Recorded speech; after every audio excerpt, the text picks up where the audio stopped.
Kopassus TNI, siapa yang tidak kenal dengan salah satu pasukan elit terbaik Indonesia yang telah mencapai berbagai prestasi di kancah internasional.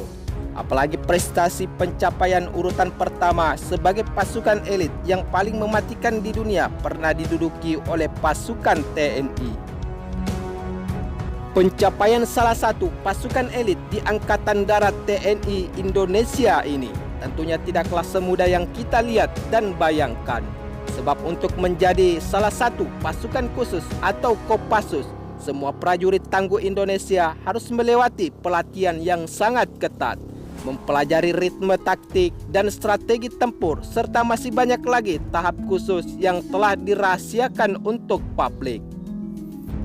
Namun, tahukah kita jika di balik kesangaran para prajurit tangguh Kopassus Indonesia ini telah memiliki banyak pencapaian sejarah yang sangat luar biasa di medan pertempuran ketika berhadapan langsung dengan para musuh Negara Kesatuan Republik Indonesia. Misalkan saja ketika Kopassus TNI harus berhadapan langsung dengan tentara Selandia Baru, Australia, dan pasukan elit Inggris sebagai negara persekongkolan Malaysia di Kalimantan. Namun, bukan gentar melawan pasukan elit paling ditakuti di dunia saat itu. Kopassus tetap saja melakukan serangannya terhadap Malaysia walaupun harus berhadapan langsung dengan para pasukan terbaik dari ketiga negara pendukung Malaysia. Keberanian para pasukan khusus TNI melakukan penyerangan di wilayah perbatasan Kalimantan tentunya tidak hanya bermodalkan taktik, strategi, dan kemampuan tempur lainnya.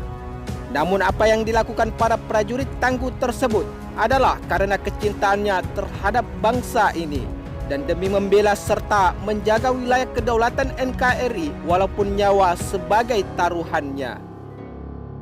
Namun saat pertempuran antara Indonesia dan Malaysia yang dibantu langsung dengan pasukan elit terbaik Inggris, para prajurit tangguh Kopassus telah berhasil membuat musuh-musuhnya lari tunggang langgang dan hingga membuat tentara Inggris gugur di medan pertempuran. Karena saat itu Kopassus TNI telah berhasil menjaga dan mempertahankan wilayah kedaulatan NKRI dari invasi pasukan militer Malaysia. Akhirnya nama Kopassus mulai melintang di dunia militer dan tidak lagi dipandang sebelah mata oleh negara Malaysia yang ingin menguasai wilayah kedaulatan NKRI. Hal ini terbukti dari beberapa kali para pasukan elit Kopassus TNI membuat pasukan elit dunia kocar-kacir saat berhadapan langsung di medan pertempuran dan mengakuinya sebagai pasukan elit terbaik Indonesia. Misalkan saja seperti misi Kopassus TNI di Kalimantan pada tahun 1964 yang dimuat dalam majalah Intisari. Saat itu antara tahun 1961 hingga tahun 1966 ketika konfrontasi antara Indonesia dan Malaysia terjadi telah memicu konflik bersenjata di wilayah perbatasan Kalimantan, baik berupa penyusupan pasukan gerilya dan reguler. Karena pasukan musuh mulai melancarkan serangannya sehingga Presiden Soekarno mengumandangkan perang dengan Malaysia untuk yang pertama kalinya dan menggempur Malaysia dalam rapat raksasa di Jakarta pada 3 Mei tahun 1954. Dalam misi pembebasan wilayah kedaulatan NKRI tersebut, Presiden Soekarno mengumumkan Perintah Dwi Komando Rakyat atau yang sering dikenal dengan Operasi Dwi Kora. Adapun poin pertama di dalam pertempuran yang berkelanjutan tersebut adalah petinggi ketahanan revolusi Indonesia dan kedua adalah perjuangan revolusioner rakyat Malaysia, Singapura, Sarawak, dan Sabah untuk menghancurkan Malaysia sebagai misi utama membendung invasi militer gabungan Malaysia bersama negara persekongkolannya. Komando Tempur Dwi Kora saat itu dipercayakan pada Panglima Angkatan Udara Laksmana Madya Omar Dani yang mempersiapkan operasi militer terhadap Malaysia, yang menjabat sebagai Panglima Koga sehingga Omar Dhani bertanggung jawab kepada Panglima Tertinggi ABRI di dalam melindungi wilayah kedaulatan Indonesia. Namun, menurut sumber informasi, sebelum KOGA dibentuk, aksi penyusupan lebih awal dilancarkan oleh sukarelawan Indonesia dan sudah berlangsung cukup lama. Walaupun operasi penyusupan tersebut digelar oleh Indonesia ke wilayah perbatasan Malaysia, sesungguhnya merupakan operasi yang sangat berbahaya. Sebab musuh yang dihadapi oleh Indonesia pada saat itu merupakan pasukan yang terlatih dan berpengalaman di medan perang. Salah satunya adalah penyusupan Indonesia ketika militer Malaysia dibantu oleh negara persekongkolannya seperti pasukan Inggris, Selandia Baru, dan Australia yang tidak mudah dihadapi pasukan gerilya atau rakyat Indonesia. Apalagi mereka menyamar menggunakan senjata yang cukup terbatas.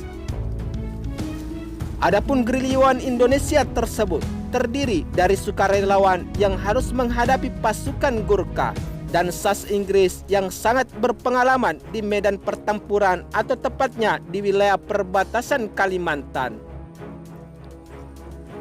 Selain itu, garis wilayah perbatasan Indonesia dan Malaysia sepanjang 1000 km juga tidak mungkin hanya diamankan oleh pasukan gerilyawan saja.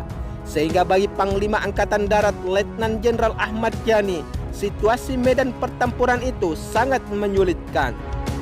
Namun, menyadari akan hal tersebut, TNI Angkatan Darat juga mengirim Batalion 2 RPKAD yang merupakan nama satuan Kopassus saat itu untuk mengamankan wilayah perbatasan Indonesia-Malaysia di Kalimantan.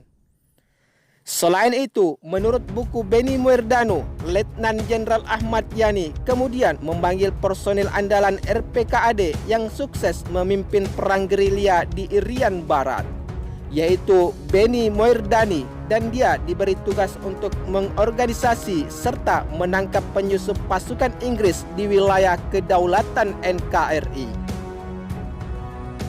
Karena misi yang dijalankan tersebut merupakan rahasia negara, sehingga tugas Beni sangat rahasia dan diberangkatkan dengan tidak menggunakan identitas Kopassus. Serta Beni berangkat hanya membawa tim kecil dari Cijantung. Adapun tujuan dari misi tersebut adalah mengamati rute penyerbuan yang bisa dipakai induk pasukan. Namun penyusupan itu merupakan yang pertama kalinya oleh operasi Beni dan timnya di Sarawak, Kalimantan Barat.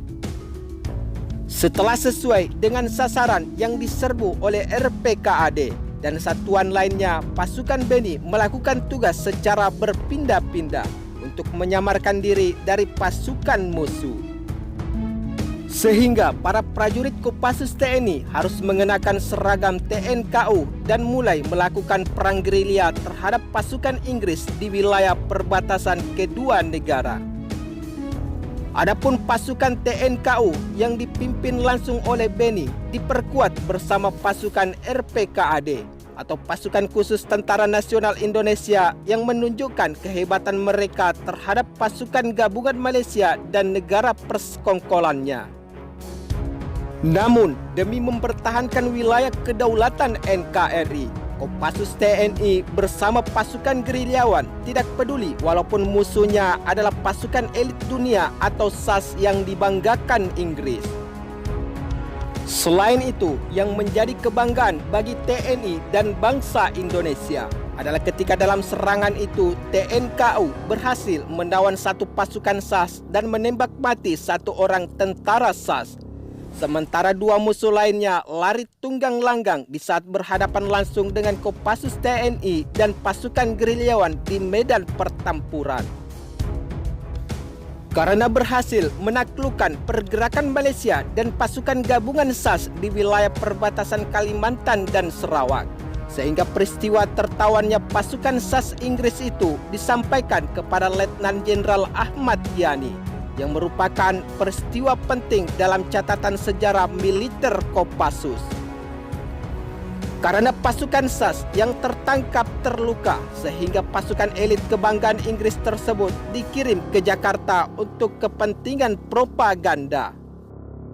Akhirnya, dengan bukti tersebut, pasukan SAS yang tertawan oleh Kopassus TNI membuat Inggris mengambil sikap terhadap kebijakan militernya di perbatasan Kalimantan dan Malaysia.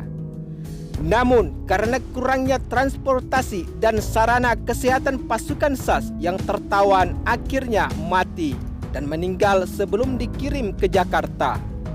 Sehingga anggota SAS itu kemudian dimakamkan di tengah hutan Kalimantan dan hanya diberi tanda pengenal kalung dan persenjataan dikirim ke Jakarta sebagai bukti.